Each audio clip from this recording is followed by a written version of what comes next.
Hello, I'm Elizabeth, an obsessive backyard gardener who might be able to offer you a couple of tips. And I'm Keith, a landscape consultant, and I'm also passionate about gardening. The one thing we both have in common is muddy boots. Owning a worm farm is something I've often considered, as there are numerous benefits to having one in the garden. However, I still don't have one because I'm concerned that it'll take some effort to look after and I won't have time to do so. But I'm hoping that our guest today is going to allay all of those fears and have me set up and ready to go by the end of this podcast.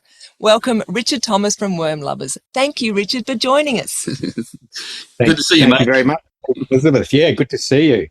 Yeah, great. Look forward Richard, to it. Before we ply into, supply you with questions about the responsibilities of owning a worm farm, we would love to hear about Wormlovers. The name obviously gives us a fairly good idea, but can you tell us what the business is all about? Sure. So what we're all about, we've just reached our 10th year actually of Wormlovers, which is great. And but I've been involved with worms for probably over 20 years. So I started a long time ago when I was lived with my uncle in Tasmania on a self-sufficient farm, and they had they're growing an acre of veggies and had milking cows and made their own honey and wine and so forth. So and that was all organic. So I got a lot of insight into growing with natural systems at that time, and then much later I set up my own systems, and then I did it as a sole trader for a while, and then started the business 10 years ago. And I saw it that there was, when we started the business, that there was a real need for more knowledge and better systems, better worm farm systems. That there was a need there that maybe people weren't taking advantage, especially gardeners, of the opportunities of composting and worm farming in your own backyard and making your own nutrients. So in a nutshell, that's what got us started. It's all the opportunity. There's a lot more to the story. Yeah. So, and that journey, of course, I've learned a lot more as I go. And I think it's one of those things where, if you're doing anything with soil, and, soil is fundamental to everything that we do, all creatures on earth are reliant on soil. And, the worms are really the kings of the soil ecology. And so the more that I look into it, the more I realize I don't actually know. It's so vast and so complex, but it is still, look, I'm out here at the worm farm now, and I still get such a buzz out of, we have large beds here where we breed the worms, and just the smell and the touch and the activity, the energy and the life that you see in a worm farm is just so inspiring. And it really is something that everyone can try. I believe that it's available for everyone to have a go at, and the benefits for your garden are just astounding, really. So yeah, of course, I think everyone should be doing it. Well, that's what we're going to all be doing it by the end of today. That's right. So tell us about Wormlovers, though. So basically, you sell all worm-related products, worm farm-related products. Yeah. Yeah, that's a very good question. So fundamentally, we sell the systems. So we have a range of worm farms that we sell. We also sell accessories and tools to use with worm farm. We're not just about worm farms either. So we have a number of really great self-watering wicking beds, wall gardens, things like worm blankets and tools for you, helping you with your worms, conditioner, that sort of thing as well. But we also do education. We've got a lot of resources on the website. We work with a lot of councils, setting up larger scale and other businesses, cafes, setting up larger scale worm farms for processing organic waste. That's great. And we also do sort of a bit of wholesale stuff with the worm castings and the worms in larger quantities. So there's a range of things we do. We also work with a couple of councils, City of Wyndham and City of Geelong, and have a discount program for the residents, and that's been very successful as well. To promote, for councils, it's a really big deal to start to try and reduce the organic waste going to landfill. So having a compost bin or a worm farm. We also have, you know, worm farms that you can use for your pet poo, that sort of thing. So there's quite a diverse range of things that we do. We need to get you across all councils. Well, yep, but that's dead right. Yeah. We go back quite a few years, Richard, don't we? Yeah, we do. Keith and I met at, we did some stuff together at Diggers back in the day. Right. Yeah. Yep. Okay. At the Flower and Garden Show and other things. Yeah. That was fantastic. And you turned me away from actually composting, Richard, I've got to say, because I could not see a good return on my composting bins. But I tell you what, you got me into worm farming, and it has been just fantastic. It's just been so rewarding, you know. Great to know. Yeah, it is rewarding, isn't it? You just see. Yeah. Okay. Well, I think it's something. Sorry. I was just going to say. No, I was going to ask Keith, how easy is it to deal with the worm farm? That's what I need to find out today. Tell us how easy it is. Well, why we can all do it without fuss. Well, it takes up minimal space for a start. You know, there's no great big bin in the backyard that you've got to go out and keep on, you know, filling up with. And the way that the worm farm works for me is that we have a population that grows to set up the amount of waste that we produce. So it's a self-regulating sort of a system, isn't it, Richard? Right. Yeah, that's very well said, Keith. Yeah. So the amount of what, just to pick up from what the points that Keith's made, comparing to, I mean, first of all, a worm farm is still a composting system. It's all composting, but you're just supercharging the system by having worms in there, because the worms will eat the organic waste twice, sometimes 3-4 times faster than a compost bin. Yeah. Plus, they're very well suited to, you know, to compost properly. You really need to have a hot composting system where you have, you know, like a cubic meter or more material it's sort of batch processing. Yeah. And it's got to heat up and, you know, break that. That's actually a good system as well. But you've got to have the material to have a larger quantity. Now, in a worm farm, it's a cold composting system, and they're adapted to, you know, regular but smaller quantities of waste going in, so that the worms will sort of match the amount of waste that most households are producing.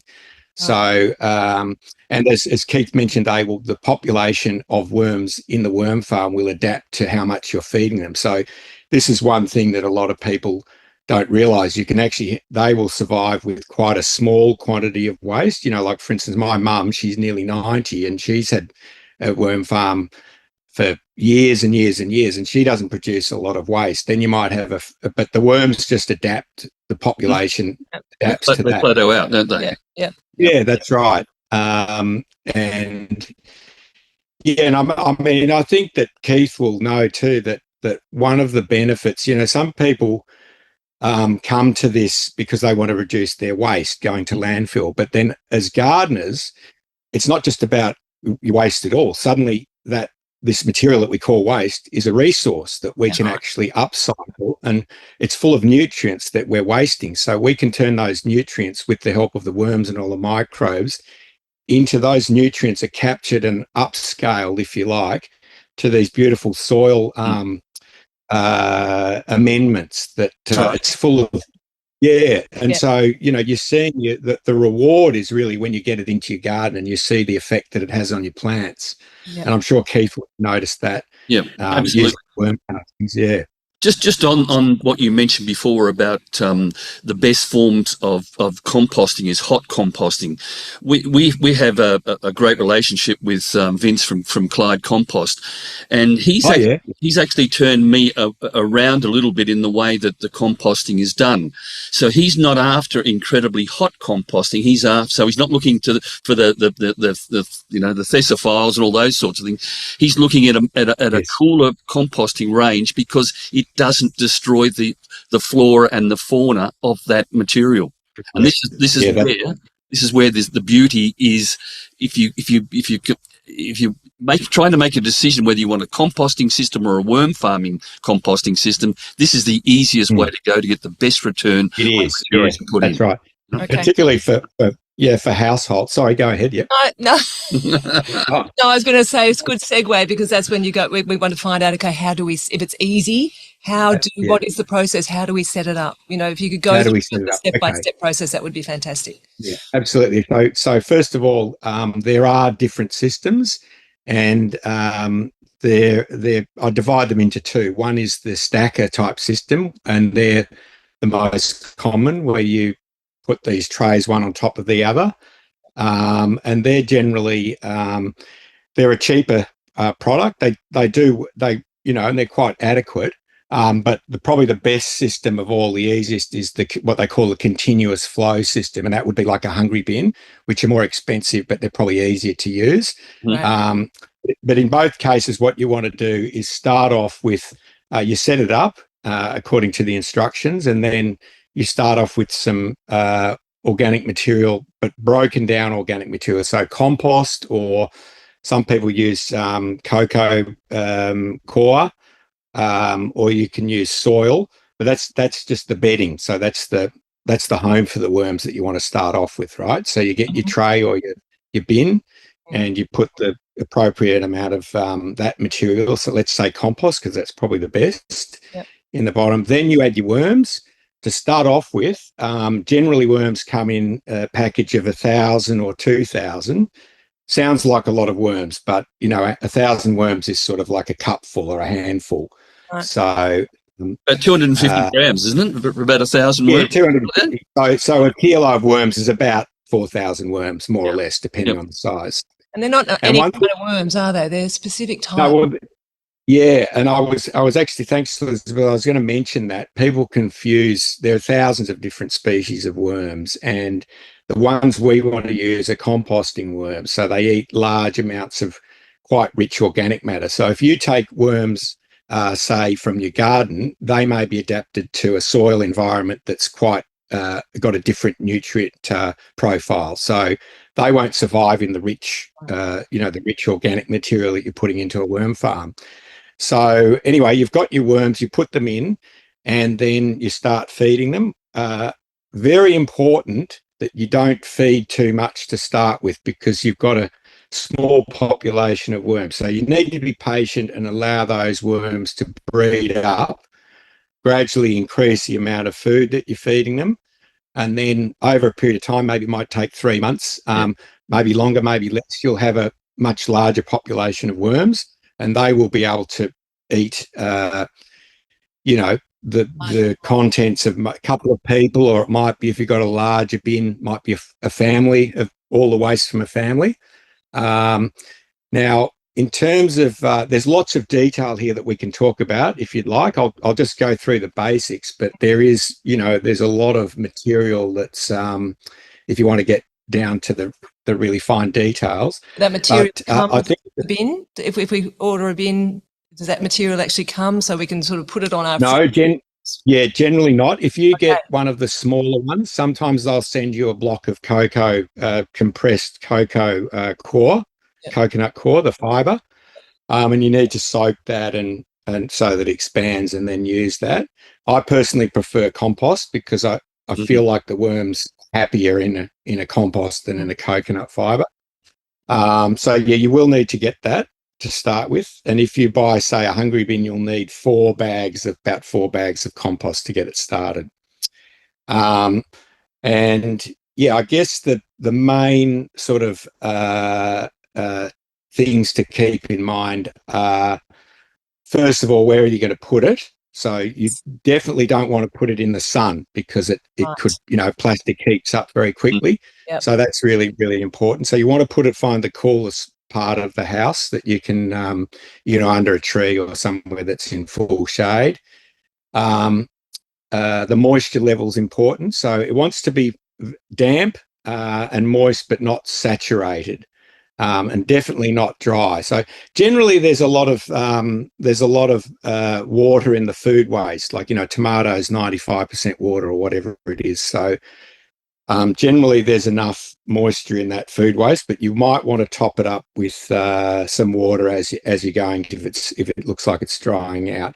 Sure. And one really important thing that is often overlooked is that, as well as your food scraps, There's a lot of other things you can put in there that worms will eat. Things like vacuum cleaner dust, egg cartons, toilet paper rolls. In fact, it's very important to put in a carbon source. So, which typically from a household would be some form of waste paper. Yep. And about equal quantities. That's very. Are you finding that, Keith, with Yes, your I worm am. farm? You're adding paper products in there. Yeah, mainly paper I add to mine. But it's just looking at it and just keeping that balance. Yeah. It's exactly the same thing applies to, say, a compost heap. You don't want it getting too wet and too anaerobic. Yeah, You want to keep it open, and it's that carbon that's that right. balances off that nitrogen ratio. I think where Exactly. Yeah, my concern is that I keep thinking that I've got these live animals in here. I've got to make sure I keep looking after them. How often are we doing all these things? Every day we checking our worm farm, or how do you? Yeah, no, look, I mean, I'm a lazy worm farmer, right? So I just wait till I've got. I might only feed them, once or twice a week. Okay. Probably twice a week's better. I mean, it's all about your adapting it to your, your what you're doing in the kitchen, and then what you're doing in the garden then become related, because you're going, all right, well, I produce a lot of, once a week I get a lot of waste because I have a dinner party. I don't know, or I've got a lot of people there, and other times I don't produce much at all because I'm busy and I've got a lot of takeaway or whatever. So, there's a lot of variation in how often you want to feed them. A really good tip is to have if you've got a little kitchen caddy or a bucket in the kitchen, typically they're a 7-litre little bucket with a lid. Yep. And you want to empty that before it starts getting sludgy and smelly, obviously. So, every 3 days or so, 2 or 3 days. Sometimes some people do it every day. Yep. And a really good tip is to get some scrunch up newspaper or something and put it in the bottom of the caddy. And there's your carbon. That will soak up the liquids, draining to the bottom of the caddy. Yep. And that paper will soak up that liquid. And then you just tip it into the worm farm, and you've already got a bit of carbon in there as you go. With the paper, I mean, I just shred all my bills and stuff, and I throw that in the worm farm as well. So they love, office paper. You can put in, rip up corrugated cardboard or paper towels, napkins. The cheap paper products break down really quickly, so they're probably better. You don't want to use coated paper, with like coloured paper, anything like that, or waxy paper. That won't break down. But anything else, paper, the paper bags you get now from the supermarkets, that goes in there. So also coffee grounds. I used to recommend tea bags, but I'm not so sure now. I think sadly a lot of tea bags have got a plastic component in them. So you have to get the organic ones. Maybe you get the right ones. Yeah. Yep. So that's right. And one thing that really annoys me is the little labels that they put on fruit, like on avocados and apples and things. God knows why they do that, because you've got to count them anyway, Yeah. It's just, and that all ends up in your worm farm. It really does my head in, But so we're constantly doing this whole process. What about the movement of? Don't we have to move trays around and do certain things? Well, with the tray ones you do. So get a bin, perhaps. Yeah. So with the ones with trays, they are a bit tricky because have you used those, the can of worms or whatever, Keith? Yeah, I have, and quite frankly, I think it's a pain in the bum, and I've taken out one of the actual, panels and just keep it simple. I keep the top one and the bottom one and just keep on rotating it, the material. That's right. Yeah. It just don't want to go over complicating things, because, the more things you add, the more questions that people ask about how things are going to work, Right. Yeah, that's right. So simplicity, keep it simple. Yeah. So just to describe your bins, they're a little bit like a wheelie bin, aren't they? Yeah, they are. Yeah, the hungry bins. They're made in New Zealand, and they're I think they're probably the best bin that's available. And they're just like a big tube, so they're very simple to use. Yeah. And you feed in the top, and when it fills up, you pull the there's a tray in the bottom, and you take that off, and that's got the worm castings in it. And then when that creates a bit of space in the bottom, so the contents drops down, and then you've got more room in the top, so you're continually doing it. It's similar with the one with the trays, but you probably, with the trays, you'd want to wait till the bottom tray is completely full up and processed by the worms. One of the issues with those ones with the trays is that they've got a tap on them. The taps can block up a bit, so I recommend pulling the tap off and letting it free drain into a bucket or something like that. Okay. If that makes sense. I was going to ask you also. Yeah. I was just going to ask you about because worm farms produce castings and worm tea. What are the individual benefits of both? How do you deal with both of those things? Yeah, so look, they're both, I guess, solid and liquid form of the same thing. They've more or less got the same nutrients in it. The worm juice is fantastic because it's actually probably easier to use than the castings, and you're going to get more worm juice than worm castings over time because a lot of the liquid's being flushed through the system continuously. The worms also grind up the material into very small particles. It's like finished worm castings are very fine and silky, almost like a mousse. Right. But they're both fantastic. With the worm juice, the beauty of that is that you can you can store it for time until you want to use it, till you've got enough to use. Just dilute it about 1 to 10. So you would just get a watering can really and just put a litre of worm juice, fill it up, and away you go. And you can use it on all plants. It won't burn the plants because it's not doesn't have high levels of NPK.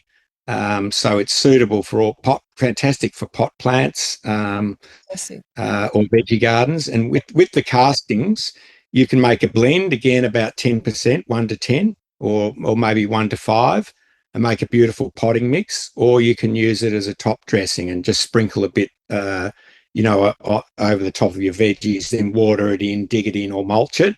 And you really notice the difference. One of the amazing things is that you will see, say you've got a plant that's looking a bit sad, give it a dose of worm juice, and you see them perk up even within an hour or two. It's quite amazing. It's really like a tonic. Yeah. Because it stimulates all the nutrients that are in the soil but are dormant. Yeah, the microbes get to work and start releasing them to the plants. The interesting thing about the worm castings and the worm wee is that 100% of those components are actually in the soil. They don't leach out and away or anything else. So they're locked into the soil and are taken up by the plants as they require them.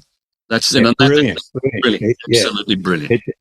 And you put your finger on it, and that's one of the things that with a lot of chemical fertilizers, a lot of it is not in a plant available form, so it just sits there. It gets leached into this is the problem with all the algae. It's all the nitrogen and coming off fertilizers running. Whereas with the material coming out of a worm farm, all of those nutrients are in a soluble plant available form, so they can take it up. And this is what the worms are doing. They're full of microbes, and they're secreting those microbes with all them, and they're all those microbes are actually releasing all these goodies to the plants.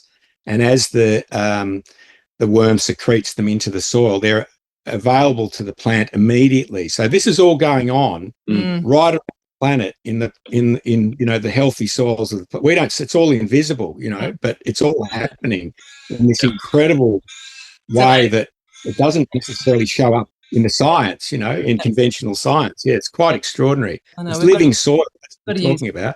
Got to do it. Any issues or challenges that we should be prepared for when maintaining one of these worm farms? Yeah, well, I guess there are a couple.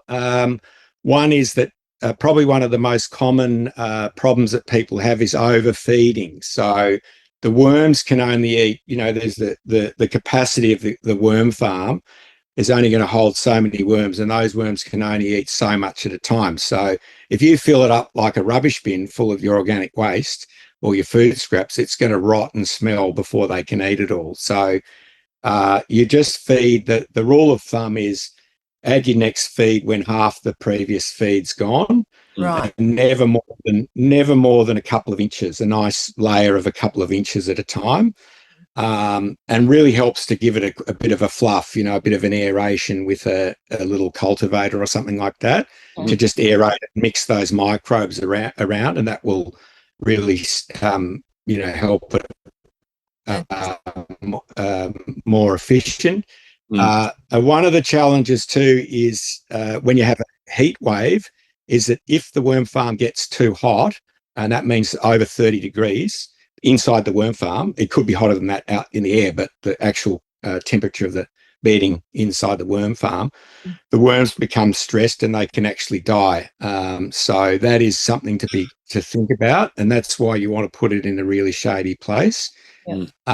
If we do get one of those horrendous heat waves where it just doesn't cool, you get those 3 days in a row where it's 40 degrees. We haven't had one of those this summer, thank God, yet, touch wood. But if that happens, what you can do is get a couple of milk, like 2-litre plastic milk bottles, fill them with water and leave them in the freezer. And then you just pop that into the top of the worm farm, just bury it a little bit, and that creates a cool zone. As it melts, the worms they can detect where the cooler part, they'll all move around that bottle and stay there. So they're the main things. Yeah. Richard, we've been told we're being wound up. We're being wound up, unfortunately, because we could talk more. But look, no. Well, I'm wound up now. So thank you. Look, wind down. This is fantastic. I definitely feel more relaxed, as I'm sure many of our listeners are. And we need to get out and get one of those bins from Wormlovers. So we will definitely get onto the website and have a good look. And I know that Keith will encourage me to do this. He has been encouraging me already anyway. So we really appreciate the time you've taken to educate us. It's really been fantastic. It's obviously a very beneficial subject. So thank you. So for everybody, for all of our listeners, please go to wormlovers.com.au for all your worm farming needs. And thank you, Richard. We really appreciate it. Thanks, Richard. Really appreciate it. It was great talking to you. Thank you. Come and visit us sometime soon. I want to. That'd be great. For a longer chat. That'd be great. Yeah. Thanks very much, mate. Thank See you again. Talk to you soon. Thanks, Richard. Bye. Bye. Thank you for listening to Muddy Boots. For more information on today's podcast, please go to muddyboots.net.au, and happy gardening.